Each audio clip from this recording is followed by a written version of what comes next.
வேதமனைத்துக்கும் வித்தாகும் கோதை தமிழான திருப்பாவையில் உங்கள் புழைக்கடை என்று தொடங்குகிற 14ஆம் பாட்டு இன்று. இன்றைக்கு எழுப்பப்படுகின்ற பெண் பிள்ளை குணபூர்த்தி உடையவள், அதற்கு மேலே அகங்காரம் அத்திருப்பவள், நன்கு பேசத் தெரிந்தவள் என்றெல்லாம் கொண்டாடப்படுகிறாள். குணபூர்த்தி இருந்ததாகில் அவர்களை முன்னிட்டு கொண்டு பகவானிடத்திலே சென்றோம்னால் விரைந்து பகவான் நம்முடைய காரியத்தை செய்வன். அதற்கும் மேலே அகங்காரம் மமகாரம் இல்லைங்கிறதுனாலே அவர்களை தலைவராக கொள்வதில் நமக்கு எந்த பிரச்சனையும் இராது. ஏன்னா அகங்காரம் மமகாரம் இல்லைன்னு சொல்லிட்டாலே அவர்கள் சுயநலவாதிகளாக நிச்சயமாக இருக்க மாட்டார்கள். பிறர் நன்மை விளைபவராகத்தான் அவர் இருப்பார். அதற்கும் மேலே பேச கற்றவர்னால் நமக்கு என்ன தேவைங்கிறதை நயம்பட எடுத்துரைக்கும் சாமர்த்தியம்,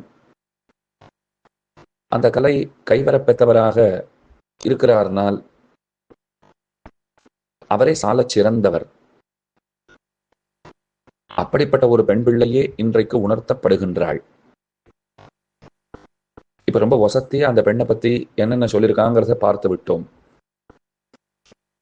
ஆனா இதிலே கொஞ்சம் கேலியும் கிண்டலும் துவனிக்கிறா போல பேசியிருக்கிறார்கள் அப்படின்னு சொல்றதுக்கும் இடம் இருக்கிறது.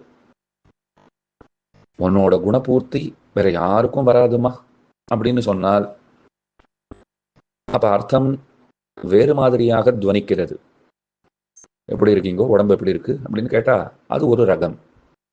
என்ன உடம்பு எப்படி இருக்கு அப்படின்னு கேட்டால் அது வேறு ரகம். அதனால இன்றைக்கு எழுப்பப்படுகின்ற அந்த பெண் பிள்ளை அவளை பார்த்து நல்ல குணபூர்த்தி உனக்கு அப்படின்னு சொல்லுவதாகவும் கொள்ளலாம். நாணாதாய் வெட்கமத்திருப்பவளேங்கிறதும் பொருளாகலாம். நாவுடையாய், நல்ல வாய் கிழிய பேசுவாய், ஆனால் காரியம் என்று வந்துவிட்டதென்னால் நீ செய்வதில்லை அப்படின்னு பழித்துரைப்பதாகவும் கொள்ளலாம். அந்த அளவிற்கு இந்த பெண்ணை பார்த்து இவர்கள் இங்கனம் பேசுவதற்கு, அப்படி அவள் தவறாக என்ன செய்து விட்டாள் அப்படின்னால், நேத்திக்கு பேசாத பேச்செல்லாம் பேசினாள். நீங்கள் யாரும் என் வீட்டிற்கு வந்து என்னை எழுப்ப வேண்டிய நிர்பந்தம் இல்லை. நீங்கள் அனைவரும் உங்கள் வீட்டிலேயே இருங்கோள், நானே வருகிறேன், உங்களை எல்லாம் எழுப்புகிறேன் அப்படின்னு சொல்லிட்டு இப்ப இத்தனை பேர் வந்து எழுப்பும் போதும் எழுந்து கொள்ளவில்லைன்னு சொன்னால் எழுப்ப வந்தவர்களுக்கு கோபம் வரத்தானே செய்யும். அந்த கோபத்தினுடைய வெளிப்பாடுதான் இந்த விழிகள் அப்படின்னு கொள்ள வேண்டும். ரொம்ப அழகான பாசுரம். வெளியில இருக்கிறவா கேட்கிறா, நாங்கள்லாம் உன் வீட்டு வாசலுக்கு வந்தாச்சு, நீ இன்னமும் புறப்பட மாட்டேன் என்கிறாயே, புறப்பட வேண்டாவோ அப்படின்னு கேட்டார்கள். அவ சொன்னா, பொழுது விடிந்ததோ. ஏன் வரலேன்னு இவா ஒரு கேள்வி கேட்டா, அவ ஒரு கேள்வி கேட்கிற பாருங்க. பொழுது விடிந்ததோ, அதுக்கு பதில் சொல்றா, எங்க பார்த்தாலும் செங்கழ நீர் புஷ்பம் அது மலர்ந்தும் ஆம்பல் மலர் குவிந்தும் கிடக்கிறது, அதை நீ பார்க்கவில்லையோ அப்படின்னா.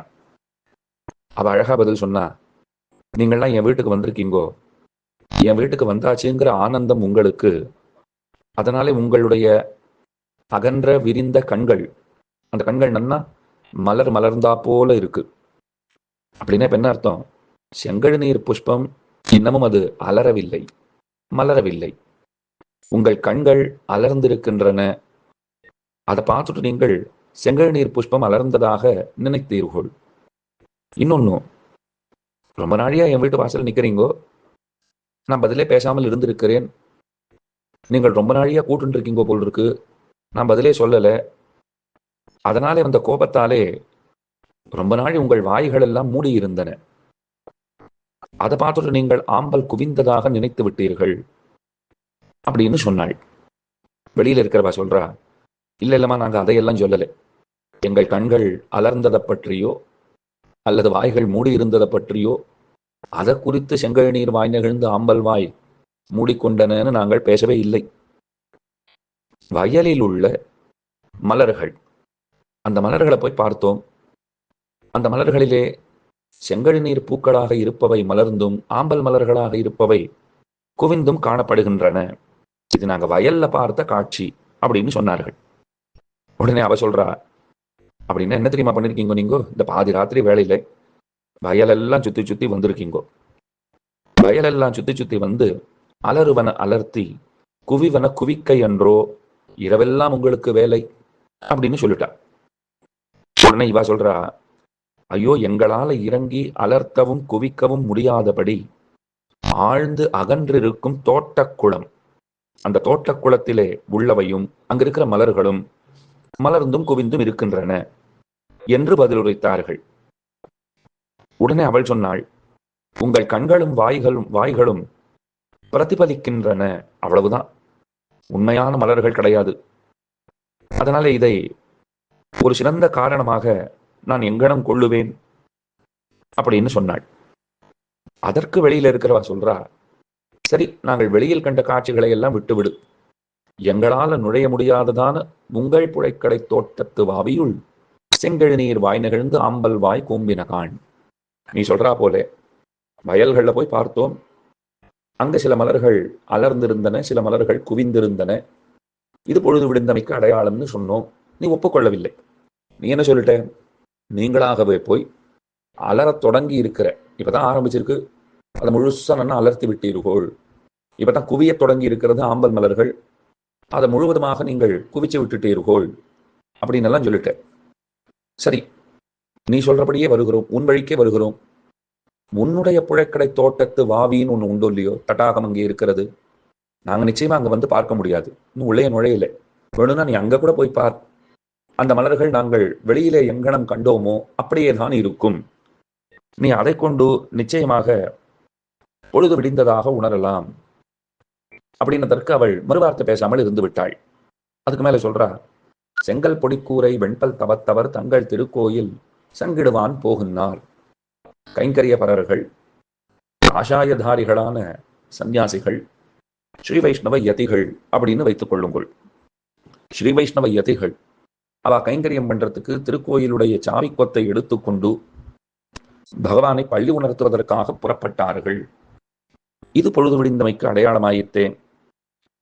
அதுக்கு மேல வெளியில இருக்கிறவா பேச ஆரம்பிச்சா, எங்களை முன்னம் எழுப்புவான் வாய் பேசும். ரொம்ப நன்னா பேசின, வாய்ச்சொல்லில் வீராங்கனை நீ. எங்களை முன்னம் எழுப்புவான் வாய் பேசும், நான் வரேன், உங்களை எல்லாம் எழுப்புறேன் அப்படின்னு சொல்லிவிட்டு இன்னமும் படுத்து கிடக்கிறாயே, நங்காய் எழுந்திராய். முதல்ல சொன்ன 2 அர்த்தங்களை ஞாபகம் வச்சுக்கோங்க. குணபூர்த்தி உடையவள் அப்படின்னு ஒரு அர்த்தம், அது சிறந்த அர்த்தம். கொஞ்சம் இடித்துரைக்கிறார்கள்னு கொண்டால் ரொம்ப நன்னா இருக்கு உன்னோட குணபூர்த்தி. நானாதாய் அகங்காரமத்திருப்பவளே, இன்னொன்னு வெட்கமில்லாதவளே அப்படின்னு சொல்வதாகவும் கொள்ளலாம். நானாதாய் நாவுடையாய், பேச கற்றவள். எவ்வளத்தை பேசினால் கண்ணனுடைய மனம் இழகுமோ அவத்தை பேச தெரிந்தவள். ஒரு விஷயத்தை நயம்பட எங்கனம் எடுத்துரைக்க வேண்டும்ங்கிறதிலே தேர்ந்தவள், அப்படி ஒரு அர்த்தம். பேச மட்டுமே தெரிந்தவள், செயல் என்று வந்துவிட்டாள் ஏதும் செய்யாதவள். சங்கோடு சக்கரம் ஏந்தும் தடக்கையன் பங்கைய கண்ணானை பாடேலோர் எம்பாவாய். சங்கோடு சக்கரம் ஏந்தும் தடக்கையன், வெறும் புறத்திலே ஆலத்தி வழிக்க வேண்டும்படியான வடிவழகை உடையவன். அவர் வெறுங்கையோட பெருமாள் நின்றுட்டு இருந்தாலே நிச்சயமா திருஷ்டி கழிச்சு ஆகணும்னு நமக்கு தோன்றுமாம். எத்தனை அழகா இருக்கார், எத்தனை அழகா இருக்கார். அதுல திருவாழி திருச்சங்குகளை வேற ஏந்தி கொண்டார்னால் வர்ணிக்கவியலாத அழகு, பேரழகனாக பெருமானுடைய ஜுவலிப்பர். சங்கொடு சக்கரம் ஏந்தும் தடக்கையன் பங்கைய கண்ணன், பகவான் செந்தாமரை கண்ணன் என்று கொண்டாடப்படுகின்றான். கண்ணழகு படைத்தவன், கைவண்ணம் தாமரை, வாய் கமலம் போலும், கண்ணினையும் அரவிந்த அடியுமகுதே அப்படின்னு ஆழ்வார் பாடினார் இல்லையோ. அதனால ரொம்ப அழகான கண்களை படைத்தவன். சங்கு சக்கரங்கள் கைகூப்பும் தாமரை கண்ணென்னே தளரும். சங்கடு சக்கரம் கண்டுகந்தும் தாமரை கண்களுக்கு அற்றுத்தீர்ந்தும் அப்படின்னு எல்லாம் ஆழ்வார் பாடியிருக்கிறார். அவற்றையும் இங்கே நினைவிற்கொள்க. அதனால சங்கடு சக்கரம் ஏந்தும் தடக்கையன் பங்கைய கண்ணனை பாட வேண்டாவோ? நாங்கள் பாடிக்கொண்டிருக்கிறோம், நீயும் கூட வேண்டாவோ? நாம் அனைவருமாகச் சேர்ந்து இன்னும் ஒரு பெண் பிள்ளையை எழுப்ப வேண்டி இருக்கிறது. அவள் இளங்கிளி, அவள் என்ன பேசுகிறாள்னு பார்க்க வேண்டாவோ? வாருங்கோள் அப்படின்னு எழுப்புவதாக, அழைப்பதாக இந்த பாசுரம் அமைந்துள்ளது.